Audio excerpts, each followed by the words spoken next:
विभागों की तैयारी को देश के सामने रख रहे हैं। लगातार मौजूदा मौसम में बाढ़ तूफान से नुकसान को कम करने की तैयारी तो देखी गई है, लेकिन आज हम बात करेंगे आने वाले मौसम यानी सर्दी के मौसम में शीतलहर लोगों के लिए एक मुसीबत बनकर आती है, जिसका असर जान माल के नुकसान पर होता है। शीतलहर को प्राकृतिक आपदा में शामिल करना इसके नुकसान की गंभीरता को बताता है।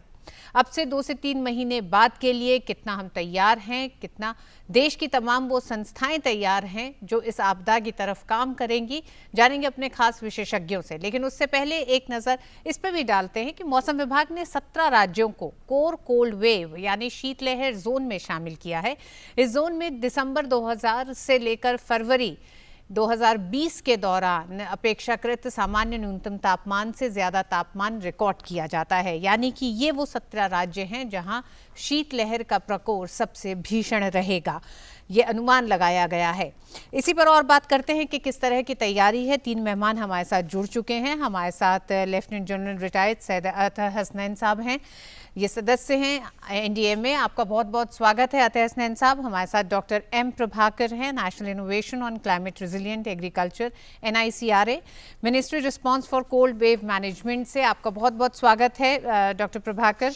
और हमारे साथ हैं इंडिया मेट्रोलॉजिकल डिपार्टमेंट से, नेशनल वेदर फोरकास्टिंग सेंटर से हमारे साथ जुड़ रहे हैं डॉक्टर नरेश कुमार, वैज्ञानिक हैं। डॉक्टर साहब आपका भी बहुत बहुत स्वागत है हमारे साथ। सबसे पहले अता हसनैन साहब आपका ही रुख करेंगे, इसलिए भी कि शीतलहर को एक प्राकृतिक आपदा की श्रेणी में रखने के पीछे वो क्या कारण रहे हैं? देखिए, ऐसा है कि पिछले कुछ सालों से देखा जा रहा है कि क्लाइमेट चेंज के साथ साथ बड़े एक्सट्रीम्स ऑफ टेम्परेचर देखे जा रहे हैं। खास तौर पे पिछले साल ही आप देख लीजिए, दिसंबर जनवरी फरवरी के महीने में जिस तरह से सर्दी के मौसम में शीतलहर आई थी पूरे भारत में, और उस पिछले तकरीबन 15-20 सालों में सबसे ज्यादा कैजुअल्टीज जो हैं वो पिछले साल ही हुई थी, मतलब जनवरी दिसंबर से लेकर फरवरी के महीने में। तो इसका असर ऑब्वियसली ये है कि क्लाइमेट चेंज की वजह से ये एक आपदा बन गई है, और ये एक अजीब किस्म की आपदा है कि इसका प्रेडिक्शन किया जा सकता है। आमतौर पर जो ज्यादातर आपदाएं हैं उनके लिए तो हम वार्निंग के बारे में सोचते हैं, कैसे इसकी वार्निंग हम पहले से इसको हम हासिल करें, कैसे हम किस लोगों को दें। मगर यहाँ ये एक आपदा है जिसके बारे में हम प्रेडिक्शन कर सकते हैं, हर साल कह सकते हैं कि दिसंबर जनवरी तकरीबन फरवरी के महीने तक आएगी। तो इसलिए जरूरी है कि हम इसकी पहचान करें और लोगों को सेंसिटाइज करें। ये स्टेट्स की जवाबदारी होती है, स्टेट के डिजास्टर मैनेजमेंट प्लान भी होते हैं, हर मिनिस्ट्री का डिजास्टर मैनेजमेंट प्लान होता है, इंस्टीट्यूशंस के डिजास्टर मैनेजमेंट प्लान होते हैं। उन सबको सेंसिटाइज करना कि ये एक आपदा है जो प्रेडिक्टेबल आपदा है, उसकी तैयारी हम बहुत पहले कर सकते हैं। और आप देख रहे हैं कि सितंबर के महीने में हम इसकी बात जो है दिसंबर के लिए, जनवरी के लिए अभी से हमने शुरू कर दी है। जी, डॉक्टर नरेश कुमार का रुख करेंगे। डॉक्टर साहब आपसे जानना चाहेंगे कि ये जो 17 राज्यों को 2019 में शामिल किया गया कोर कोल्ड वेव जोन में, क्या ये राज्य इस बार की तैयारी में कुछ इसमें वृद्धि हो सकती है, और इन राज्यों को लेकर आने वाले समय के लिए किस तरह के प्रेडिक्शंस रहे हैं, और जो पिछले प्रेडिक्शंस रहे हैं उनके लिहाज से तैयारी क्या होनी चाहिए? देखिए, फर्स्ट ऑफ ऑल मैं यहाँ से स्टार्ट करता हूँ कि जैसे इंडिया मेट्रोलॉजिकल डिपार्टमेंट के हिसाब से what is we consider as a cold wave. तो जनरली हम क्या मानते हैं कि जब जो मिनिमम टेम्परेचर्स हैं वो नॉर्मल से 4.5 से नीचे गिर जाते हैं तो हम उसको कोल्ड वेव कहते हैं। If it is between 4.5 and 6.5 तो कोल्ड वेव कहते हैं। अगर इससे भी और नीचे नॉर्मल से टेम्परेचर्स कम हो जाते हैं तो हम इसको सीवियर कोल्ड वेव कहते हैं। और दूसरा जो IMD का क्राइटेरिया है, अगर किसी भी सिटी का जो टेम्परेचर 4 डिग्री है तो then we will say cold wave, और अगर 2 डिग्री से नीचे है तो हम उसको सीवियर कोल्ड वेव कहते हैं। अब जैसे आप बोल रहे हैं कि जनरली ये कोल्ड वेव का जो रीजन है वो पूरा नॉर्थर्न पार्ट ऑफ कंट्री रहता है, north west, northern central part of countries. इस रीजन में जनरली कोल्ड वेव्स का काफी ज्यादा इम्पैक्ट रहता है। इसके लिए अगर आप तैयारी की बात करते हैं तो हम पिछले 2-3 सालों से 1 दिसंबर से लेके 28 फरवरी तक, दिसंबर जनवरी फरवरी, एक स्पेशल हम बुलेटिन्स तैयार करते हैं। स्पेसिफिकली इसके जितने भी साइंटिफिक एस्पेक्ट्स हैं इससे पहले कि 6-7 दिन पहले हम इसका प्रेडिक्शन करते हैं कि आने वाले 7 दिनों में, जैसे इवन 10 दिनों में क्या होने वाला है। और जो कोल्ड वेव होता है इस रीजन में, specifically northern part of India, it's mainly related with the western disturbances. Generally क्या होता है कि जैसे ही एक वेस्टर्न डिस्टर्बेंस स्नोफॉल देके जाता है, तो उसके बाद जो विंड पैटर्न है वो थोड़ा चेंज हो जाता है, और फिर dry north westerly wind Himalaya से आनी स्टार्ट हो जाती है। उसके कारण टेम्परेचर्स फॉल हो जाते हैं। और अगर आप एक्यूरेसी की बात करें, अभी तक हमारी जो एक्यूरेसी है वो 70 to 80% रहती है कि हम 3 से 4 दिन पहले इसको बता पाते हैं। तो आपके हिसाब से 3 से 4 दिन पहले अगर एक तरह से इसका अनुमान लगाया जा सकता है, तो तैयारी का भी पर्याप्त समय कहा जा सकता है कि मिलता होगा। डॉक्टर प्रभाकर हमारे साथ हैं। डॉक्टर प्रभाकर, शीतलहर एक ऐसी प्राकृतिक आपदा कहें, एक ऐसा मौसम में एक इस तरह की मुसीबत कहें कि जिसका अंदाज़ा भी लगाया जा सकता है। ये हर साल होता है। मौसम विभाग से जिस तरह से डॉक्टर नरेश ने बताया कि 3 से 4 दिन का से पहले अनुमान लगा लिया जाता है, तो ये वक्त भी पर्याप्त कहा जाएगा। किस तरह से तैयारियां की गई हैं पिछले कुछ सालों में, क्या बड़ी तब्दीलियां रही हैं कि इसमें हमने जान के नुकसान पर काबू पाया? देखिए, अभी जो शीतलहर का जो बात हो रहा है, तो इसका अंदाज हमको 20 साल से पहले इतना नहीं था। अभी पिछले 20 साल में और इसका प्रभाव जो है, जैसे बताया नरेश कुमार साहब ने बताया था, north western part of India, Uttar Pradesh हो, छत्तीसगढ़ हो, बिहार हो और पंजाब, हरियाणा, ये जिले हैं, इसमें इनका ये इलाके में इसका प्रभाव बहुत सारा अधिक है।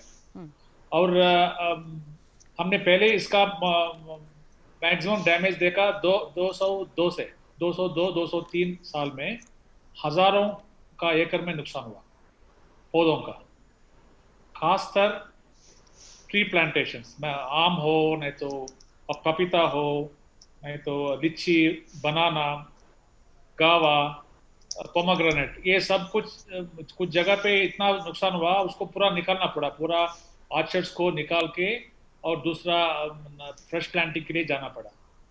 और इसके बाद हमने ऐसे प्रणाली का किया है, उसको कैसे हमने रुक सकते, उसके लिए कैसे उसका असर कम करने के लिए जो भी टेक्निक्स है उसको पूरा हमने रिसर्च करके एक डॉक्यूमेंट बनाया है, ठीक है। और प्रिवेंटिव मेजर्स आपको जैसे बताया 3-4 दिन पहले आपको मालूम होगा, सबसे अच्छा और सरल मेथड ये होता इरिगेशन, पानी दीजिए। पानी देने से क्या होता, सॉइल में जो पानी का जो टेम्परेचर कम होने का प्रभाव उसको कम करता पौधे पे, ठीक है। सिंपलेस्ट मेथड इरिगेशन, आपको पास स्प्रिंकलर है तो स्प्रिंकलर दीजिए, नहीं तो ड्रिप है तो ड्रिप दीजिए, लेकिन 3-4 दिन पहले शुरू कीजिए पानी देना। और एक ही बार ज्यादा पानी नहीं देना, थोड़ा थोड़ा एक दिन के बाद ऐसे पानी करके आपका जमीन में पानी इकट्ठा हुआ तो इसका असर कम होता शीतल लहर का। दूसरी चीज, आपके पास बड़ा बड़ा प्लांटेशंस हो तो आपने उसमें मल्चिंग बोलते हैं, सॉइल के ऊपर ड्राइड लीफ हो, नहीं तो प्लास्टिक मल्चिंग, काला कलर का प्लास्टिक मल्च मिलता है मार्केट में आजकल, उसको जमीन पे आपने फैला दिया तो उसका असर कम होता है। ये है मैडम। डॉक्टर प्रभाकर, लेकिन किसानों तक इन तमाम एक तरह से सुझावों को किस तरह से पहुंचाने की कोशिश की जा रही है? इसके लिए हमने एक प्रोजेक्ट चालू किया आईसीआर की तरफ से। आप जैसे पहले बताया, national innovations in climate resilient agriculture, इकरा प्रोजेक्ट शॉर्टली इसको बोलते हैं। हमने इसमें हर एक राष्ट्र में 2-3 जिले को हमने चुन के वहां पे एक गांव को अडॉप्ट किया। एक गांव में आपने जो भी ये टेक्निक्स में जो नहीं बताया, इस सभी को हमने डेमोन्स्ट्रेशन को मोड पे लाके फार्मर्स को दिखाया सब कुछ, कैसे काम करता, कितने दिन पहले ये कौन सा चीज करना है, ये सब कुछ हमने डेमोन्स्ट्रेट के मोड में सबको फार्मर्स को लगातार जानकारी दे रहा है। इसके अलावा हमारा जो भी केवीके कृषि विज्ञान केंद्र जो भी है, उनकी तरह से भी अग्रोमेट एडवाइजर्स भी दे रहा है, मोबाइल फोन से, रेडियो से, ये सब कुछ जानकारी पहले से दे रहे हैं। और ये शीतल लहर जाने के बाद भी जो भी नुकसान हुआ उसको कैसे हम बचाना है, ये भी जानकारी हम फार्मर्स को दे रहे हैं। अतीसनैन साहब, हमने अपने इस आपदा का सामना कार्यक्रम में कई ऐसी मौजूदा मौसम की आपदाओं की भी बात की है, लेकिन जब हम शीतलहर की बात करते हैं तो ये काफ़ी वक्त देता है तैयारियों को लेकर। तो उस दौरान किस तरह की तैयारियों की तरफ काम किया जाता है साल भर, और एनडीएमए की क्या भूमिका रहती है उसमें? देखिए, एनडीएमए की जवाबदारी है कि पूरी आपदाओं को पहचानना और खास तौर पे उनकी एनालिसिस करना, देखना कि क्या असर किस जगह पर होगा, इसकी मैपिंग कराना कि कौन से राज्य हैं, कौन से जिले हैं जहां पर इसका ज्यादातर असर होगा। और फिर टेक्निकल इंस्टीट्यूशंस के साथ हमारा लगाव रहता है जो हमको बता सकते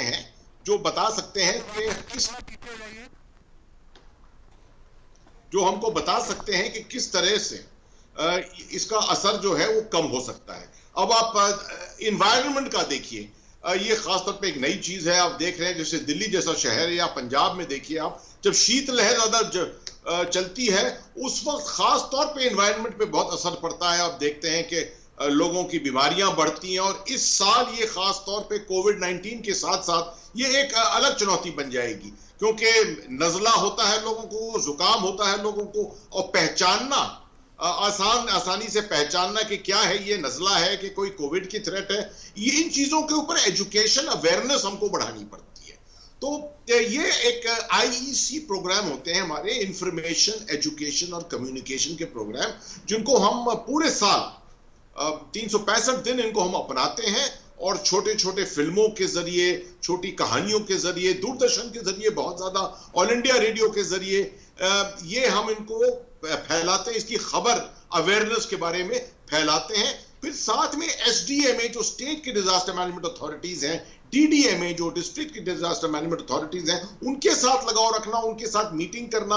हम तकरीबन अक्टूबर के महीने में उनसे एक बड़ी मीटिंग करते हैं, उनको याद दिलाने के लिए, क्योंकि ये बहुत इश्यूज होते हैं आपदा में, और इतनी आपदाएं आती रहती हैं साल भर के लोग भूल जाते हैं। तो इसलिए उनको उन सब चीजों को, ताकि वो नजरअंदाज ना हो, वो आपके साथ रहें, आपके ग्लेयर में रहें, फोकस में रहें, इनको हम सामने लाते हैं लोगों के पास। और खास तौर पे हॉर्टिकल्चरल डिपार्टमेंट, जैसे अभी आपको प्रभाकर साहब ने बताया कि हॉर्टिकल्चर और एग्रीकल्चर, क्योंकि इसका असर जो है फूड प्रोडक्शन के ऊपर हो जाता है, तो हम इंसिस्ट करते हैं कि जो मिनिस्ट्रीज हैं जो डीपली इन्वॉल्व हैं इस तरह की चीजें में, वो भी अपने आपदा के प्रोग्राम जो है, डिजास्टर मैनेजमेंट प्लान जो है, उनको हर वक्त अपनाएं, अपडेट करें। साथ में एसडीएमएस को हम हर वक्त सलाह देते हैं कि वो भी अपने इस तरह के डिजास्टर मैनेजमेंट प्लान जो है उनको अपडेट करें, और कैसे लास्ट माइल कनेक्टिविटी लोगों को बताना।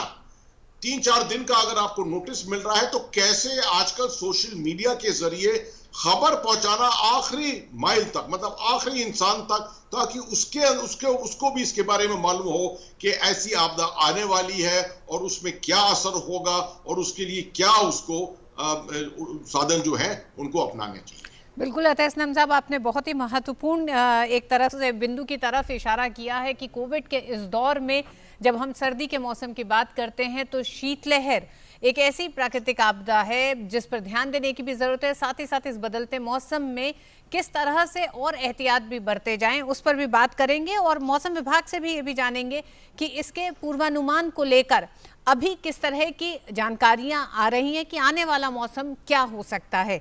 वक्त एक छोटे से ब्रेक का, ब्रेक के बाद हाजिर होते हैं इसी कार्यक्रम में।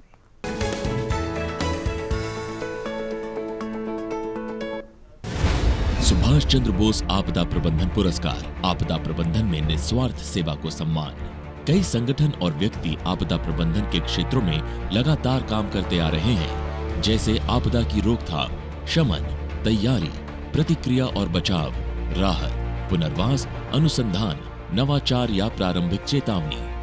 आपदा प्रबंधन के क्षेत्र में भारत में व्यक्तियों और संस्थानों द्वारा किए गए उत्कृष्ट कार्यों की सराहना करने के लिए भारत सरकार ने 23 जनवरी पर एक वार्षिक पुरस्कार सुभाष चंद्र बोस आपदा प्रबंधन पुरस्कार की शुरुआत की है।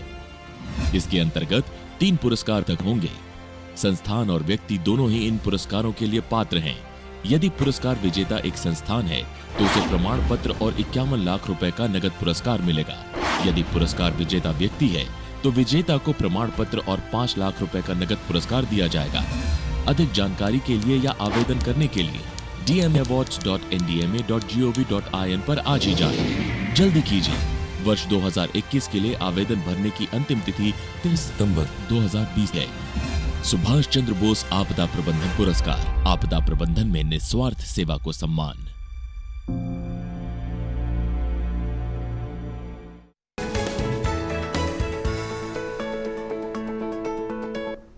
एक बार फिर आप सभी का स्वागत है हमारे कार्यक्रम आपदा का सामना में। आज हम बात कर रहे हैं शीतलहर से मुकाबला, आने वाले मौसम में किस तरह से तैयारी है आपदा प्रबंधन विभाग की भी और साथ ही साथ संबंधित विभागों की इस समस्या से निपटने के लिए।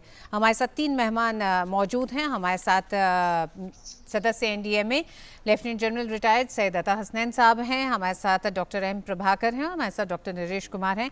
डॉक्टर नरेश कुमार, आपके पास आना चाहेंगे।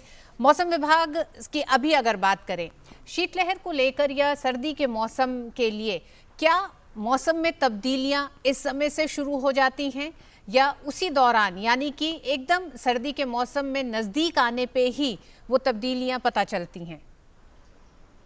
देखिए, जैसे अगर आप अभी बात करें, अभी क्या है कि दिस इज द टाइम कि जब मानसून अभी विथड्रॉल होता है नॉर्थ वेस्ट इंडिया। तो अभी आने वाले दिनों में तो हम अभी कोई एक्सपेक्ट नहीं कर रहे कि एटलीस्ट 1 वीक की अभी मानसून विथड्रॉल का कोई पॉसिबिलिटी नहीं है। और जब विथड्रॉल कैसे होता है, जहाँ पे क्या होता है कि नॉर्थ वेस्ट इंडिया में एक हाई प्रेशर जोन बन जाता है। हवाओं का पैटर्न आहिस्ता आहिस्ता चेंज होना स्टार्ट हुआ। जैसे ही जब मानसून विथड्रॉल होता है तो हमारे जहाँ पे नॉर्थ वेस्ट इंडिया में वेस्टर्न डिस्टर्बेंसेस का इम्पैक्ट आना स्टार्ट हो जाता है। और वेस्टर्न डिस्टर्बेंसेस के साथ ही जो विंड पैटर्न चेंज होता है, नॉर्थ वेस्टर्लीज विंड आनी स्टार्ट होती हैं, फिर जो टेम्परेचर्स में गिरावट आनी स्टार्ट हो जाती है। और अभी तक अगर हम आने वाले कुछ दिनों में बात करें तो भी ऐसा कुछ पैटर्न नहीं है। Still temperature is very high over north west India. और फिर आगे जैसे जैसे ऐसे आता है तो फिर स्पेसिफिकली नवंबर एंड में जो टेम्परेचर्स फॉल होने स्टार्ट हो जाते हैं, देन इंडिया मेट्रोलॉजिकल डिपार्टमेंट हम एक स्पेशल एक कैंपेनिंग स्टार्ट करते हैं जिसको forecasting demonstration project for winter weather हम स्टार्ट करते हैं। फिर हम इसकी स्पेशल मॉनिटरिंग स्टार्ट करते हैं, जैसे मैंने पहले भी ब्रीफ किया। हम इसका एक डिटेल एक रिपोर्ट, डेली रिपोर्ट बनाते हैं, जो 4 बजे हम जितने भी हमारे यूजर्स हैं, एनडीएमए हैं, डिजास्टर मैनेजर्स हैं, एग्रीकल्चर मिनिस्ट्री है, उनको हम डिसेमिनेट करते हैं। उसमें हम यही कहते हैं कि what is the observed past weather, और उसके बाद आने वाले 5 से 10 दिनों में कैसे कैसे विंड पैटर्न्स रहेंगे, क्या चेंजेस रहेंगी, और बेस्ड ऑन दैट वन क्या कोल्ड वेव रहेगी या वेस्टर्न डिस्टर्बेंस का क्या इम्पैक्ट रहेगा, ऐसे फिर इसका फोरकास्ट करते हैं। पश्चिमी, जैसे कि जी डॉक्टर साहब पश्चिमी विक्षोभ को किस तरह से समझा जा सकता है? देखिए, this is just like a wave. क्या होता है कि जैसे जो वेस्टर्न डिस्टर्बेंस क्या होता है कि this is a wave which is coming from that is Atlantic ocean से आती रहती है, लेकिन जैसे जैसे विंटर आता है उसका जो एक्सटेंड थ्रोवर्ड साउथवर्ड आ जाता है। अभी जो उसका इम्पैक्ट है इंडियन रीजन में नहीं आता। जनरली नवंबर के बाद इसका इम्पैक्ट इंडियन रीजन में वेस्टर्न डिस्टर्बेंस का आना स्टार्ट हुआ। उसके बाद ही जब विंड पैटर्न चेंज हुआ, तो बेस्ड ऑन दैट वन, जैसे मैं अभी ब्रीफ कर रहा था, एनडीएमए की गाइडेंस के हिसाब से हम फिर हीट वेव या कोल्ड वेव का इम्पैक्ट बेस्ड वार्निंग देते हैं कि what will be it's probable impact over the general human being, and then NDMA has prepared special action plans, do's and don'ts for cold wave. उसके साथ ही along with the NDMA we provide the guidance to all the disaster managers and our users. जी हाँ, क्या एहतियात बरतनी चाहिए doctor साहब, उस पर तो बात करेंगे। न्यूनतम तापमान का कम होना, अधिकतम तापमान का गिर जाना, ये इसको एक तरह से परिभाषित कर सकते हैं शीतलहर को। लेकिन क्या डॉक्टर साहब ठंड में बारिश का होना और जलवायु परिवर्तन की वजह से भी क्या मौसम में ये परिवर्तन देखा जा रहा है?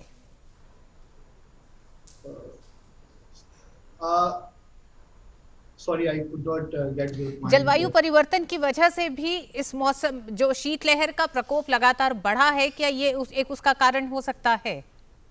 देखिए, if you talk about the climate change, still जो स्टडीज है उसका तो यही है कि अभी तक इतना कोई ज्यादा हाँ, जो हीट वेव है अगर उसकी बात करें, it is increasing day by day, लेकिन कोल्ड वेव का कोई ऐसा इतना कोई सॉलिड स्टडी नहीं है जिसमें हम कह सके कि आने वाले दिनों में या क्लाइमेट में इसका इम्पैक्ट रहेगा। Generally there are the few studies की जो यही इंडिकेट करती हैं कि जो टेम्परेचर्स है वो विंटर में बढ़ते जा रहे हैं। तो कोल्ड वेव का बहुत ज्यादा इम्पैक्ट इंक्रीज होने का अभी तक कोई ज्यादा स्टडीज नहीं। जी डॉक्टर प्रभाकर, किसानों के लिए किस तरह का सुझाव है, खासकर शीतलहर में फसलों का ध्यान रखना और कम से कम नुकसान हो उस तरफ ध्यान रखने के लिए? उसके लिए जैसे मैंने पहले बताया, पानी का इंतजाम कर लेना इरिगेशन के लिए, फ्रीक्वेंट इरिगेशन के लिए, और plastic mulch, black colour plastic mulch का वो एक सुविधा है। दूसरा चीज़ है, आपको पहले ही पता चला कि ये जिले में शीतलहर का प्रभाव होने वाला है। आप कुछ ऐसे पौधे हैं वो इससे कम नुकसान होता, जैसे कैबेज हो, कॉलीफ्लावर हो, शेरी, ये ऐसे पौधे इससे नुकसान नहीं होता, उसके लिए लाभ होता, उसका यील्ड बढ़ता है, जितना यील्ड बढ़ता है उसका यील्ड इतना बढ़ता है। और दूसरा तरफ का जैसे पौधे होता जमीन के अंदर होता, जैसे रेडिश, कैरेट, ऐसे पौधे भी ज़्यादा इससे कोल्ड वेव से ज़्यादा नुकसान नहीं होता।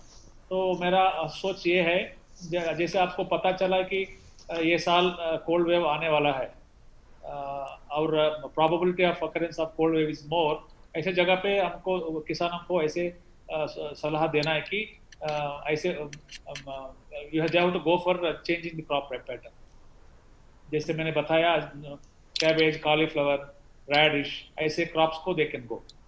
और वो आने के बाद सपोज आपने फोरकास्ट नहीं कर पाया ठीक से, आ गया आपका शीतलहर आ गया, तो वो शीतलहर जाने के बाद कुछ जैसे मैंने बताया, पानी का ओवर स्प्रे करना, नहीं तो simply you can create smoke, जैसे जैसे फार्मर्स भी ऐसे north western part of India में ये कॉमन प्रैक्टिस है, और they used to lit old leaves fire, उससे जो स्मोक आता उससे पौधों के लिए असर कम पड़ता कोल्ड वेव का। ये भी एक तरीका है। अतः साहब, किसी भी प्राकृतिक आपदा से निपटने के लिए लोकल एडमिनिस्ट्रेशन की भूमिका अहम होती है, लेकिन हमने देखा शीतलहर जैसी आपदा से निपटने में स्वयंसेवी संस्थाओं की बड़ी भूमिका देखी गई है। तमाम उन राज्यों में जहां इसका प्रकोप भीषण रहा है वहां पर इन स्वयंसेवी संस्थाओं ने आश्रय गृह, शेल्टर होम्स खोले हैं। तो किस तरह से इन तमाम संस्थाओं के साथ एनडीएमए काम कर रहा है? जी बेशक ये बहुत अच्छा सवाल है, क्योंकि शीतलहर का असर आप देखें तो दोनों रूरल और अर्बन एरियाज में दोनों में हो। और अगर आप देखें तो रूरल एरियाज में खास तौर पे, क्योंकि घर जो होते हैं इतने ज्यादा पक्के नहीं होते हैं, तो इसका असर ज्यादा होता है वहां की जनसंख्या के ऊपर, लोगों के ऊपर, और पशुओं के ऊपर खास तौर पे बहुत ज्यादा इसका असर होता है। और अर्बन एरियाज में क्योंकि पॉपुलेशन ज्यादा होती है, जनसंख्या ज्यादा होती है इन इलाकों में, लोग जो हैं वो पक्के घरों में वो भी नहीं रहते हैं, और बहुत से लोग होमलेस होते हैं, जिनको पनाह जिनके पास नहीं होती है, सड़कों पे होते हैं लोग, डेली वेजेस होते हैं बहुत से, और लेबर क्लास के लोग होते हैं जिनके पास आमतौर पे इतने साधन नहीं होते हैं अपने आप को गर्म रखने के लिए। तो इनके साथ एनडीएमए एसडीएमएस के साथ, डीडीएमएस के साथ पूरे वक्त सेंसिटिव रहता है, एनजीओस को साथ में मिलाता है, बहुत ज्यादा सोशल वेलफेयर ऑर्गेनाइजेशंस जो हैं, जो राज्यों में हैं, जो डिस्ट्रिक्ट्स में हैं, उनको सेंसिटाइज करता है, उनको एक्टिवेट करता है। ये बहुत से ऐसे सोशल वेलफेयर ऑर्गेनाइजेशंस, एनजीओस हैं जो सामने आते हैं इस तरह के मौके पर मदद करने के लिए। साथ में डूज एंड डोंट्स जो खास तौर पे हैं उसको सेंसिटाइज करना, कि क्या जैसे जब शीतलहर चल रही है तो किस तरह का खाना खाना, किस तरह के कपड़े पहना, जैसे कि लेयर्स में कपड़े कहते हैं कि लेयर्स में कपड़े पहनना, और बाकी खास तौर पे आग से बचना, क्योंकि ये हमने देखा है पहाड़ों में खास तौर पे कि इस तरह की जब आपदा आती है तो लोग जो है अपने आप को गर्म रखने के लिए आग का प्रयोग करते हैं, और शॉर्ट सर्किट बहुत ज्यादा होते हैं क्योंकि हीटिंग डिवाइसेस लगती हैं। तो इन चीजों के ऊपर भी बहुत सेंसिटाइजेशन करना पड़ता है लोगों को, इसके बारे में, इसके इस्तेमाल के बारे में चेतावनी देनी पड़ती है। तो एनडीएमए इन सब चीजों में लगा रहता है। पूरे स्टेट्स राज्यों को हमारा काम है रिमाइंड करना, पूरे वक्त उनके साथ लगाव में रहना और उनको बताते रहना। साथ में साइंटिफिक कम्युनिटी से भी हम, मेडिकल कम्युनिटी के साथ भी हम जुड़े रहते हैं। उनसे भी जो हमारे पास वार्निंग आती है, सेंसिटाइज करने के लिए जो एडवाइजरी आती है, उनको लोगों तक पहुंचाना, ये हमारा ज्यादातर काम है। और स्टेट्स के साथ, राज्यों के साथ पूरे वक्त उनके साथ जुटे रहना और उनको सपोर्ट करना। डॉक्टर नरेश, अंत में आपसे जानना चाहेंगे, सर्दी का मौसम शुरू होता है, आम जनता ये मानती है कि उस सर्दी के मौसम में बारिश होने के बाद शीतलहर की शुरुआत होती है। बारिश की भी एक बड़ी भूमिका रहती है शीतलहर की शुरुआत होने में। जो आप बोल रहे हैं इट्स एब्सोल्युटली राइट। जनरली जैसे मैंने पहले भी कहा, जब कोई एक अच्छा वेस्टर्न डिस्टर्बेंस आता है, वेस्टर्न डिस्टर्बेंस आता है, उसके बाद क्या होता है कि जो यहाँ की नॉर्थ वेस्ट इंडिया का विंड पैटर्न चेंज हुआ, और विंड पैटर्न चेंज होने से ही फिर आपकी जो नॉर्थ वेस्टर्ली विंड्स आती हैं, जो हिमालय से हवाएं आती हैं, वो टेम्परेचर्स में गिरावट करती है। इसीलिए जनरली हम मानते हैं कि जब भी कोई अच्छी बारिश होती है, वेस्टर्न डिस्टर्बेंस के बाद विंड पैटर्न चेंज हो जाता है और उसके बाद ये सर्दी का मौसम स्टार्ट हो जाता है। और मोस्ट ऑफ टाइम जनरली ऐसा पैटर्न मेंटेन होता ही है विंटर से। जी, तो जिस तरह से आज इस कार्यक्रम में हमने बात की, आने वाले मौसम में, यानी कि अब से 3 से 4 महीने के बाद जब सर्दी का मौसम शुरू होगा, तो शीतलहर से किस तरह से तैयारी है तमाम व्यवस्थाओं की, उन संस्थाओं की जो इस दिशा में आपदा से निपटने के लिए काम कर रही हैं। एनडीएमए की बड़ी भूमिका है, लगातार एनडीएमए लोगों के बीच में जाकर इन आपदाओं से निपटने के जो तमाम दिशा निर्देश होते हैं कि वो क्या करें क्या ना करें, इस पर जोर देती हैं और इसको उन लोगों के बीच में लेके जाती है। यानी कि आम जनता की भी भूमिका बड़ी हो जाती है। इन तमाम जो संभावित आपदाएं हैं उसको लेकर उन दिशा निर्देशों का पालन भी करें और सचेत भी रहें। बहुत बहुत शुक्रिया तीनों ही मेहमानों का, अतः नंद साहब आपका भी, डॉक्टर प्रभाकर आपका और डॉक्टर नरेश कुमार आपका भी हमारे साथ जुड़ने के लिए इस विशेष कार्यक्रम में।